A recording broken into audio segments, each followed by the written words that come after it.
கோடி தேவர்களும் 48,000 கோடி ரிஷிமார்களும் சித்த ரிஷிகளோடு இந்த கையிலே இருக்கக்கூடிய நேரத்தில ஈசன் பகவான் சிவனாரானவர் சங்கரன் சதாசிவன் கதிர்காலன் நீலகண்டன் 4 உலகங்களை படைத்திருக்கிறார். மரம் செடி கொடிகளை படைத்து ஈரறிவு கொண்ட எறும்புகளை அறிவு கொண்ட தண்ணீர் வாழக்கூடிய நண்டு நத்தைகளை படைத்து 4 அறிவு கொண்ட பறவைகளை படைத்து 5 அறிவு கொண்ட மிருகங்களை படைத்து 6 அறிவு கொண்ட மனிதனை படைத்திருக்கிறார். படைப்பது மட்டுமே உண்டு, இறப்பு என்பது கிடையாது. ஒரு மனிதன் பிறந்து வளர்ந்து வாலிபமாகி அவர்களுக்கு திருமணம் முடிந்து அவர்கள் பாட்டன் முப்பாட்டனுடைய வழி வம்சமாக வந்தாலும் இந்த பூட்டனாருடைய உயிரானது பிரியாது. ஆமா, அதாவது உடல் என்பது கிடையாது, உயிர் என்பது உண்டு. ஒரு ஜான அளவுல சுருங்கின உயிரை எடுத்து அதுக்கு ஒரு தாலி செய்து ஒரு அல்மாரில கொண்டு வச்சு அதுக்கு ஒரு விளக்க பொருத்தி வச்சிருந்தாங்க. ஆமா, அது படக்குன்னு முடிச்சுக்கிட்டு இருக்கு. ஆகையினால அந்த பூலோகத்தில் பூமாதேவியானவர் ஓடி வந்ததுனால பாரத்தை எனக்கு சுமக்க முடியல. என் பாரத்தை குறைங்கன்னு வந்து சேட்டா அப்படி என்று சொன்ன உடனே இன்னும் 8 நாளுக்குள்ள 1008 சுரூபத்துல எம்மா பூமாதேவி உன் பாரத்தை நான் குறைப்பேன் அப்படின்னு சொல்லி ஆண்டவன் சுடலையாக பிறந்து வந்து பாண்ட பிணங்கள் எல்லாம் நின்று உனக்கு பாரத்தை குறைப்பேன் என்று சொல்லி வழியனுப்பி வைத்தார். பூமாதேவி வந்து பூமாதேவி பூமியை சுமந்து கொண்டிருக்கிறார். அக்காலத்திலே எல்லாம் பூமாதேவி உச்சியிலே தளம் இருப்பதனால யாரும் காலையில காலணி போட்டு நடக்க கூடாது. இப்ப செருப்புலாம் வெளியே போக முடியாது. ஏன்னா மேட்டு பார்த்தா கொஞ்சம் உள்ள இருக்கு, மிதியடி இல்லாம ஒரு எட்டு எடுத்து வைக்க முடியாது. இந்த இறப்பை குறைப்பதற்காக இறப்ப வந்து சேரணும்னு சொன்னா ஏதாவது ஒரு வழி பண்ணணும் அப்படின்னு சொல்லி வள்ளுவரை வரவழைத்து பழுத்த பழம் உதிர வேண்டும் என்று சொல்லி பரவோசி அடிக்க சொல்றாரு. பழுத்த பழம் சொன்னா வயது முதிர்ந்து 110 105 வயசுல இருப்பாங்கல்ல முதியவர்கள், அவர்கள் மட்டும் பழுத்த பழ உதிரை என்று பரமோஷம் அடித்தா அவர்களுக்கு மரணம் வந்து சேரும்.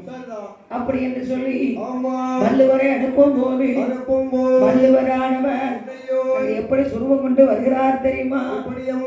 90 மட்டும் சென்ற மட்டும்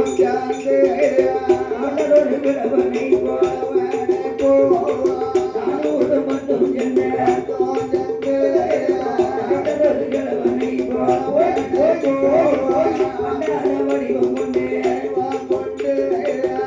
ஒரு கையில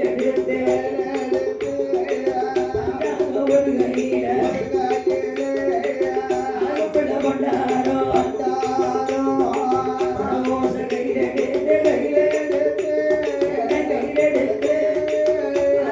கொண்டாரோ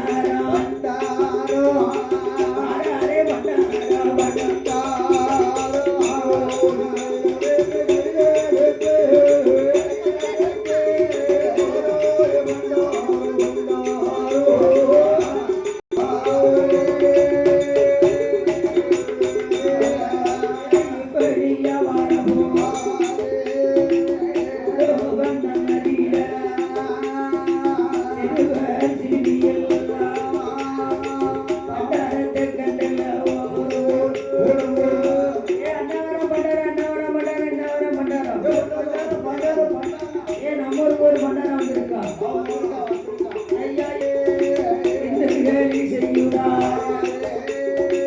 வந்த நல்லி போனாரு அட்டகாசம் பண்ணுவார் இடஞ்சல் செய்வார்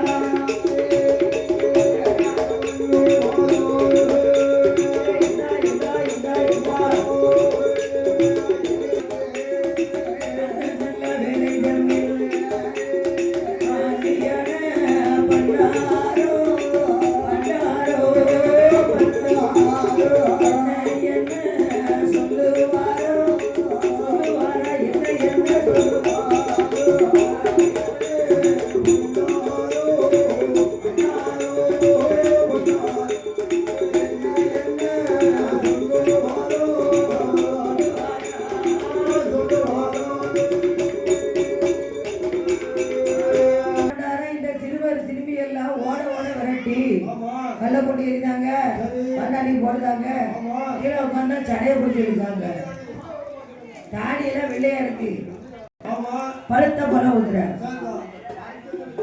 ஆமா காய் உதிர கனி உதிர பூ உதிர பெஞ்சு உதிர பழுத்த உதிர உதிர உதிர உதிர உதிர உதிர கிட்ட வருது இப்படி காய் கனின்னு சொன்னா காய் கனி பூ பிஞ்சுன்னு சொன்னா 4 மாசம் 3 மாசம் 2 மாசம் 40 நாள் 60 நாள் 90 நாள் இப்படி கருவல் இருக்க சிசுவை முதற்கொண்டு கழிஞ்சு போச்சு.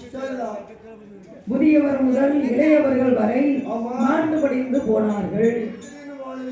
எந்த திசையை பார்த்தாலும் பிணமாக குடித்து கிடக்கு. பூமாதேவி குடும்பம் ஓட்டா ஐயா அப்பளம் பாரத்தை குறைக்க சொன்னேன், நீங்க குறைச்சிட்டீங்க. அதான் சொல்லுவாங்க பெரியவங்க கணக்கே சொல்லுவாங்க தெரியுமா? ஒரு மனிதன் உயிரோடு இருந்தா நம்ம தூக்கிட்டு போயிடலாம், அதே மனிதன் இறந்து விட்டாதான் நம்ம தூக்க முடியாது. ஆமா அதான் கணக்குன்னு சொல்லுவாங்க பெரியவங்க. அவனை நம்ம தூக்க முடியுமா அப்படின்னு சொல்லிடுவாங்க. ஆமா அதனால பார்வதிக்கு பாறை தாங்க முடியாம இந்த பூமாரை ஓடி வந்து பகவான் கிட்ட சொல்லுதா, ஐயா பாரத்தை குறைக்க சொன்னேன், நீங்க கூட்டிட்டீங்க, இப்படி பாரதி இருந்தா நான் எப்படி சுமக்க முடியும் அப்படின்னு சொல்லி பாரத்தை குறைக்க சொல்லும் போது அம்மா பூமாதேவி 8 நாளுக்குள்ள 8 சுருவத்துல ஒரு சுருபம் கைலாசத்துல நான் இருக்கும் போது வேற பெண்ணோட பேசுறீல, இது நியாயமா, இது தர்மமாகுமா, இது நீதியாகுமா அப்படின்னு சொன்ன உடனே அங்க என்ன சொல்றாரு, இந்த ஆண்டவனுடைய இடமல்ல பேச்சு பார்வதி சொல்லுதா, எம்மா பூமாதேவி பாரத்தை குறைப்பதற்காக 1008 சுருவத்துல ஒரு சுருவம் மாயாண்டி சுடலையாக பிறந்து வந்து மாண்ட பிணங்களை சொன்னே பார்வதி பார்த்தா, நீங்க மாயாண்டி சுடலையாக பிறந்து வந்தா உங்க பக்கத்துல உங்களுக்கு தாயாக மன பேச்சியாக பிறந்தவர்கள் என்று சொல்றார். ஏன்னா புருஷன் வந்து ஒரு கோட்டை அடிச்சா பொண்டாட்டி அரை கோட்டால அடிக்கணும். ஆமா நட்டது இங்க ஊருக்கு போனா நடத்துட்டு நமக்குன்னு சொல்லுவாங்கல்ல. ஆமா ஐயா அப்படி பொம்பளைய மட்டும் பிடிக்க ஆரம்பிச்சாங்கன்னு வைக்கிறேன், இந்த நாளே தாங்காது.